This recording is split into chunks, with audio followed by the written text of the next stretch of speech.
Soraya had spent 15 long years in what her people called a dignified state of stillness, but what she privately called being a prisoner in a fancy chair. Her hover throne floated wherever attendants pushed it, gliding like she was some eternal ornament, too fragile to touch life. They whispered that her immobility was noble, that remaining seated was a symbol of grace and wisdom. In truth, it drove her mad. She could recite every crack in the ceiling of her chamber, could predict the taste of soup before the spoon even touched her lips, and could tell which attendant was on duty by the sound of their sighs. She was tired of being bowed to. She wanted to scratch her own damn leg, but couldn't even do that. That was when the human showed up. Jax was not at all what she expected.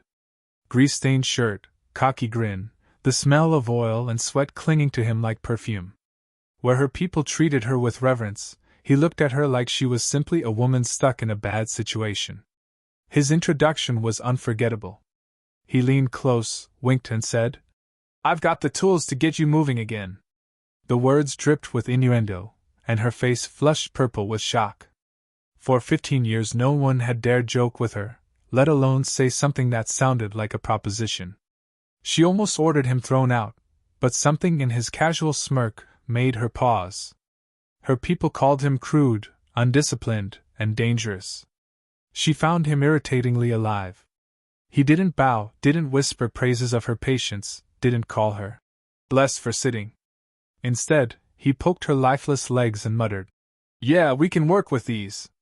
Bit of reinforcement, some plating, maybe boosters if you like speed." She gasped, scandalized, but he only grinned wider. When she snapped that his words were indecent, he tilted his head and asked if she preferred her chair forever. The audacity made her tremble, half in anger, half in something dangerously close to excitement. In her society, to be touched was sacred. Only chosen attendants could lay hands on her, and even then with ritual bows. Jax ruined all of that in seconds. He crouched at her side, held her ankle, and muttered, "Not much muscle left, but I'll build something that doesn't need it." She nearly kicked him, if her body had allowed it. He kept talking, filling the silence with brash metaphors, legs that could go all night without giving out. Supports. Sturdy enough to handle any position. Every word was an accidental dagger of double meaning. Or perhaps deliberate. His grin suggested he knew exactly what he was doing. And yet, for the first time in 15 years, she laughed. It slipped out sharp and awkward, shocking even her. He blinked at her, then smirked like he'd won. Her attendants recoiled, scandalized that their noble lady dared laugh at a crude human joke. She didn't care. Laughter felt like standing, even when her body still didn't move. Jax promised her more. Promised legs that would let her walk, dance, maybe even run. She knew it was impossible. Her people's greatest healers had declared it beyond hope. But humans had a stubborn streak, and this one wore his confidence like armor. His flaws were obvious, reckless, immodest, a tinkerer who likely broke half of what he touched before fixing it. But flaws meant he was real, and she was sick of flawless reverence. That night, lying in her chair, Soraya replayed his words. The shameful, teasing double edges, the irreverence, the ridiculous promise of walking again. She should have been furious. Instead, her heart beat harder than it had in years. For once, she wasn't thinking about ceilings or soup. She was thinking about legs, her own, and the human man who dared say he could make them move. Jax's so-called laboratory was nothing like the pristine sanctums her people worked in. It was cluttered with scrap, half-finished machines, and tools scattered in ways that made her attendants faint with disapproval. Soraya sat rigidly in her hover chair while the human kicked a pile of metal aside to make space. He whistled as if the mess were nothing unusual. To him, this chaos was possibility. To her, it was madness. Still, curiosity burned hotter than her pride. He began his work without ceremony, rolling a metal frame toward her and muttering, "Needs to be sturdy enough to handle pressure. You'll thank me when you're putting these through their paces." She caught the glint in his eye and scowled, knowing perfectly well how easily his words twisted into indecency.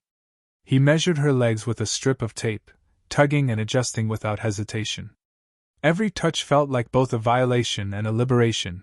No prayers, no rituals, just blunt human hands treating her body as something fixable, not sacred. Her people gasped at his insolence, but she couldn't deny the rush it stirred. When he said, "Don't worry, I'll be gentle with your first fitting," her ears burned. He didn't even blink at the scandal in her glare, only chuckled as if enjoying a private game. She fired back with sarcasm, asking if all humans treated engineering like foreplay. His smirk deepened. The verbal sparring became its own rhythm, his shameless jabs, her sharp retorts, the awkward electricity that lingered after every exchange. The first prototype came together quickly, a pair of skeletal limbs humming faintly with energy. He strapped them onto her, tightening the fastenings as though he were lacing boots instead of attaching history's most audacious invention. For a heartbeat, hope surged. Then she tried to move, and toppled face first onto the floor. The attendants shrieked, scandalized that their noble lady had fallen like a common clumsy child. She lay stunned, waiting for humiliation to consume her. Instead, she burst out laughing. It started as a shaky giggle and swelled into wild, uncontrollable laughter. She hadn't fallen in 15 years. She had forgotten the sheer absurdity of gravity, of scraping her chin, of feeling anything other than the hovering weightlessness of her cursed chair. It was humiliating, yes, but it was real. Jax crouched beside her, grinning instead of apologizing, and said, "Not bad for round one. You took it like a champ." She wheezed with laughter until her attendants begged her to stop. The second attempt wasn't much better. She stumbled, arms flailing like a drunk performer, before collapsing into Jax's arms. He caught her with practiced ease and whispered, "Careful. Once you're steady, I won't always be here to hold you up." The words were meant as practical advice, yet the heat in her face told her body heard something else entirely. His grin told her he knew it too. What unsettled her most wasn't the failures but how alive she felt through them. For 15 years she had been treated as a relic, untouchable and perfect in her stillness. Now she was awkward, clumsy, foolish, and laughed until her ribs hurt. It was intoxicating. Even when Jax cursed at the wiring, muttering about needing more power conduits, she found herself leaning in, eager to see him try again. He was reckless, loud, and impossibly stubborn. Yet each flaw cut through the suffocating cage of reverence she had lived in.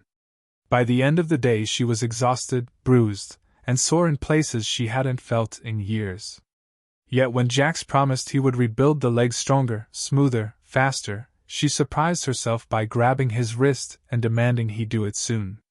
He raised an eyebrow at her sudden hunger, and she covered it with scorn, pretending it was impatience. But deep down she knew it wasn't just about walking again. It was about chasing the spark he had lit, the one that made her forget stillness, forget sacred dignity, and remember what it felt like to want more. The new pair of legs gleamed like something out of a fever dream, sleek alloy, responsive joints, power cells humming with contained energy. Jax wheeled them into place with the smug pride of an artist about to unveil a masterpiece. Soraya's stomach tightened at the sight. Part of her wanted to scoff, to dismiss this as another crude contraption doomed to fail, but her heart thudded with anticipation she couldn't disguise. When he crouched to fasten them, his hands firm and sure on her thighs, she bit down on a sharp retort. His voice carried its usual bite of innuendo as he said, "Tell me if it feels too tight, unless you like it snug." Her ears burned, her pride bristled, yet she didn't stop him. The moment the last strap locked, a pulse of power thrummed through her.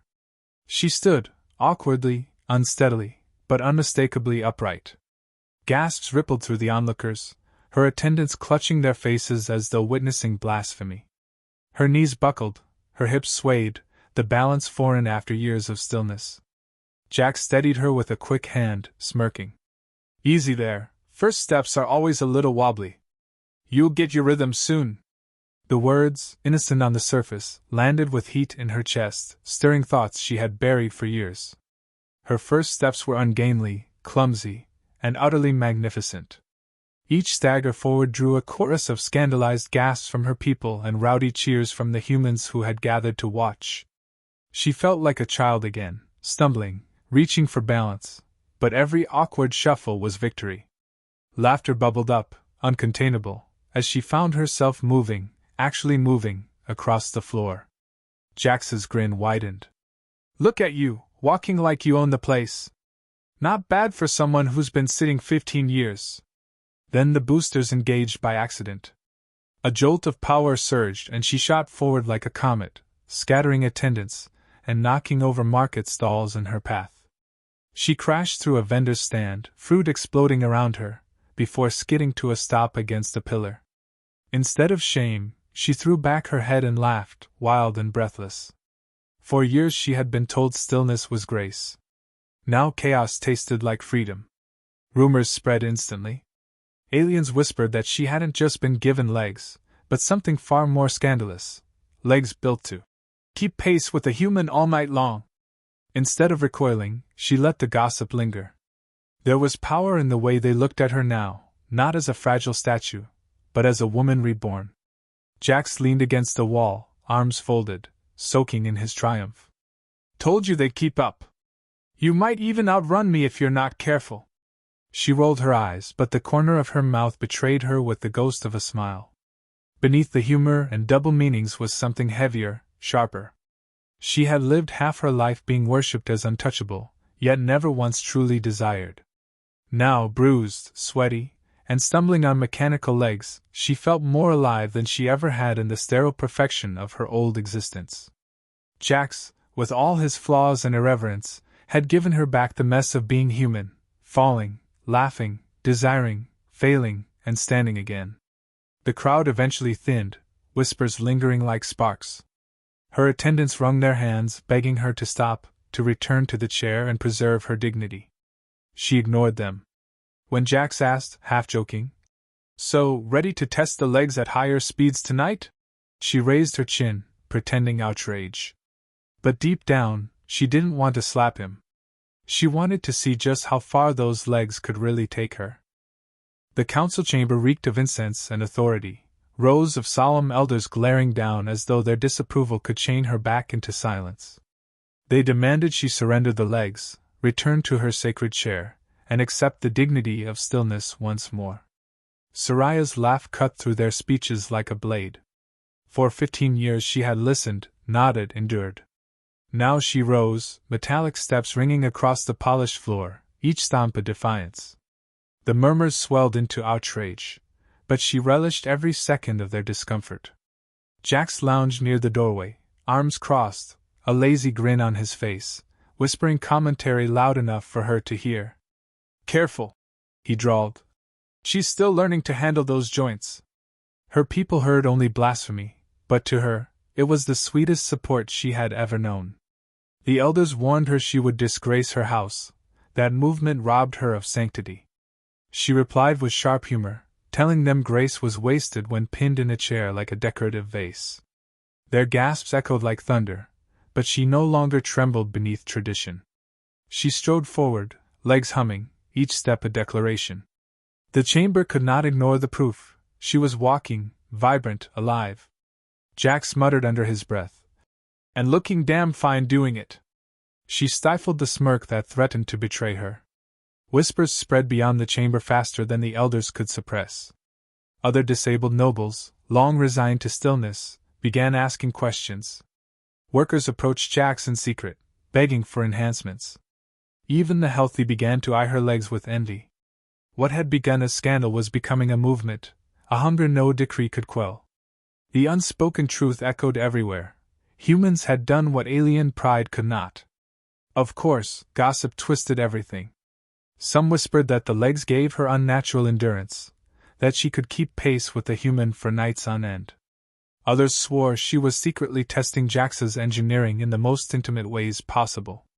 Instead of denying the rumors, she let them ferment. Better to be whispered about as powerful and untamed than pitted as motionless. Each sly glance, each hushed conversation fed her sense of freedom. She was no longer an untouchable idol. She was dangerous. Jax teased her relentlessly, pretending to take credit for her newfound ferocity. "I told you once you got moving you wouldn't stop. Now look at you, running the whole empire ragged."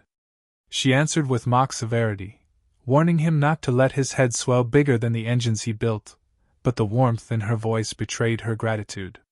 Beneath the banter was something neither dared voice outright. She wasn't just walking again because of his machines. She was walking because he refused to treat her as untouchable, because he had dared to be crude, irreverent, and human in a place that worshipped silence. The elders tried one last time to shame her back into submission. She silenced them not with words but with motion, kicking off the boosters and sprinting down the chamber's center aisle in a blur of energy. Gasps turned to stunned silence. For the first time in memory, the council had nothing to say. She stopped at the far end, chest heaving, metallic legs thrumming with heat, and declared she would never sit still again. That night, as stars burned over the colony, the whispers reached their peak. Some claimed she had walked out with her dignity destroyed. Others said she had walked out with a human.